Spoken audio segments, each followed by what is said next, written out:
hopefully is meron tayong ma-accomplish by this week and siyempre tuloy-tuloy na until sa end of the term. Kasi siyempre gusto naman natin makapasa lahat dito. So ito, gumawa ako dito ng table na merong week number, tapos target activity for each week, tapos actual accomplishment. Actually, itong actual accomplishment, dapat hindi pa ito fill up until na matapos yung target activity. Kasi dito natin isisulat kung ano ba talaga yung natapos na activity. Pero dahil masipag ako, so simulat ko na siya dito. So, yun siya. So, meron pang next part which is yung ito sa architectural. Ito kasi yung task na i-discuss natin for this meeting. Kailangan natin pag-uusapan kasi yun yung pinaka-importante eh. Siguro maganda lang din na mapakita ko dito yung ating table of contents.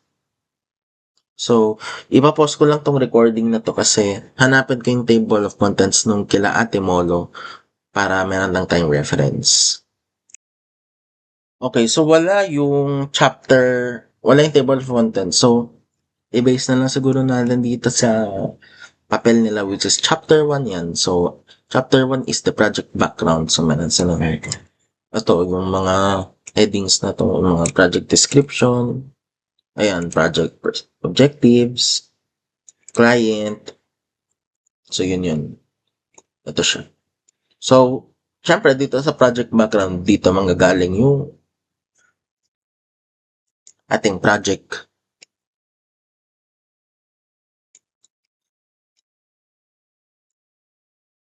So, under chapter 1 is meron tayong project description, project objective, the client, and the scope. So, kung mapapansin nyo is medyo simple lang to. So, batch 2020 pa kasi to na research. So, sa atin kasi is batch 21 or you can say batch 22. So, syempre as time goes by is nagiging mas complex yung mga idea. I think gusto ko din magbigay ng mga reference pagdating sa mga plano na merong mga na-compile na research. Actually, last Thursday is meron akong na-compile na mga papel na mga capstone na RC or steel design. So, yung mga papel na yun, you can try to look at it for reference lang sa ating project na parang ganito pala sa gawa ng mga design project. So, kasi ang focus naman natin is engineering. Pero kasi, ang gusto kong mangyari is we are going to make the chapter 2. So, chapter 2 pala to.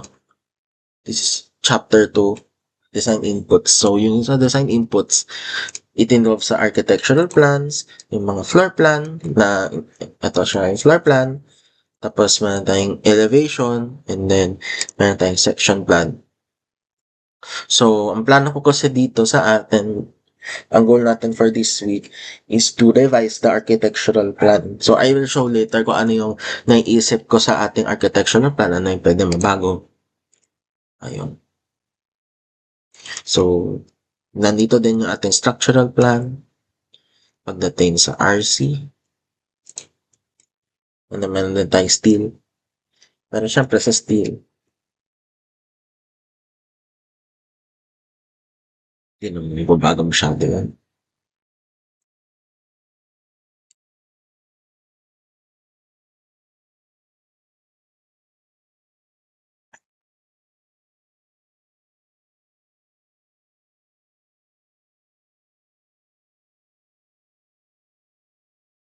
So ngayon, discuss na natin kung ano yung mga target activity natin for each week. So for week 1, so ang week 1 is from August 1 to August 5.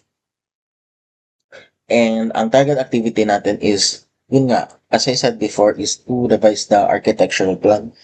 Tapos consultation about chapter 1. And kasama lang sa chapter 1 yung mga archi plan nga.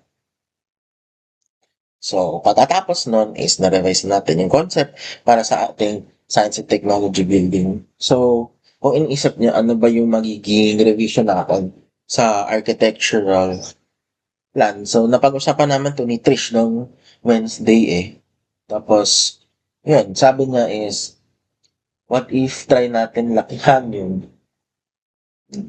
yung building natin. So, parang, imbes na yung floor area natin is maliit lang, parang around 500 square meter. Siguro natin mga at least 1,000. Tapos yung mga dimensions, yung mga stairs, yung mga CR, etc. So, kailangan siya i-adjust. So, yun yung una namin napag-isip. Yun yung una namin napag-usapan. Kaya, yun yung gusto namin mangyari. Pero syempre ako is nakapag-conduct na ako ng konting research about nga din sa concept mismo ng science and technology building. So para expound na lang natin further na para ano ba yung possible yung maging itsura since yung the name itself, science and technology building. So, kumbaga marami pang concept na pwedeng ma-explore dun sa concept na yun and siguro baka ma-overwhelm kayo kasi maraming details, mga architectural details na probably is mahirap gawin kasi syempre tayo lang din yung bubuo ng sarili natin plano. We are starting from scratch, diba? So, yun din yung parang one of the main problems na naisip ko right on na paano natin gagawin yung architecture. Pero pag-uusapan pa natin in the uh, sa mga susunod na araw. Tapos ngayon, for the week 2 is, this is from August 8 to August 12, so next week. So, ang target natin na magawa is to update the design criteria as well as the load plan. So, dito na papasok yung structural natin. So, dito na natin mabuo yung mga structural framing plan natin, like the foundation plan, tapos roof deck, ganun. So, this is based sa architectural plan. So, importante talaga na meron ka ng architectural plan. And, personally, since ito yung task ko, so, I will start to, ngayon pa lang is pag-aralan na talaga yung sa mga STAAD, ganon.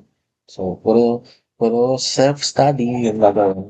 And as I said, I provided a lot of reference na pwedeng tignan regarding nga dun sa mga plano na yun. So, nag-try din ako mag-search ng mga tutorial regarding sa mga STAAD, ganon, mababalikan. So, kung gusto niyo rin makahingi ng reference, I can provide it. Then naman, I will try my best to study yung dami ng reference within the week. Kasi, sinerch ko na siya eh. So, ang kulang na lang is for me to browse it talaga. Actually, pakita ko nga sa inyo. So, ito yung mga ibang notes regarding dito. So, kung ito, beginner's guide. So, meron ditong video na tuturuan ko paano mag-model sa STAAD Pro. Tapos, ito din sa mga structural detailing. Meron din ditong document. Puro to galing sa script. Okay? So, it can be easily accessible. Pero I would recommend na wag mo siya i-view sa phone kasi maliit yung screen niya. I would recommend na sa PC niya siya i-check. Again, if you like this source, pwede ko naman siya mapakita. Meron dito madami mga walang link. Yan. Meron dito design of floor slab yung coefficient. Nothing. And then tayo dito ang design versions. Yung simplified base shear, wala na nga dito, no? General structure notes. Pero ito yung mga link ko sa mga sa mga project skill design, ganon. If you want to check it out. So yun, meron din siyang beam design, ito mga design reference, and base shear. So, mga earthquake. Hindi naman kailangan na maintindihan niyo siya, okay? Pero kung gusto niyo lang makita, yun lang. It's here.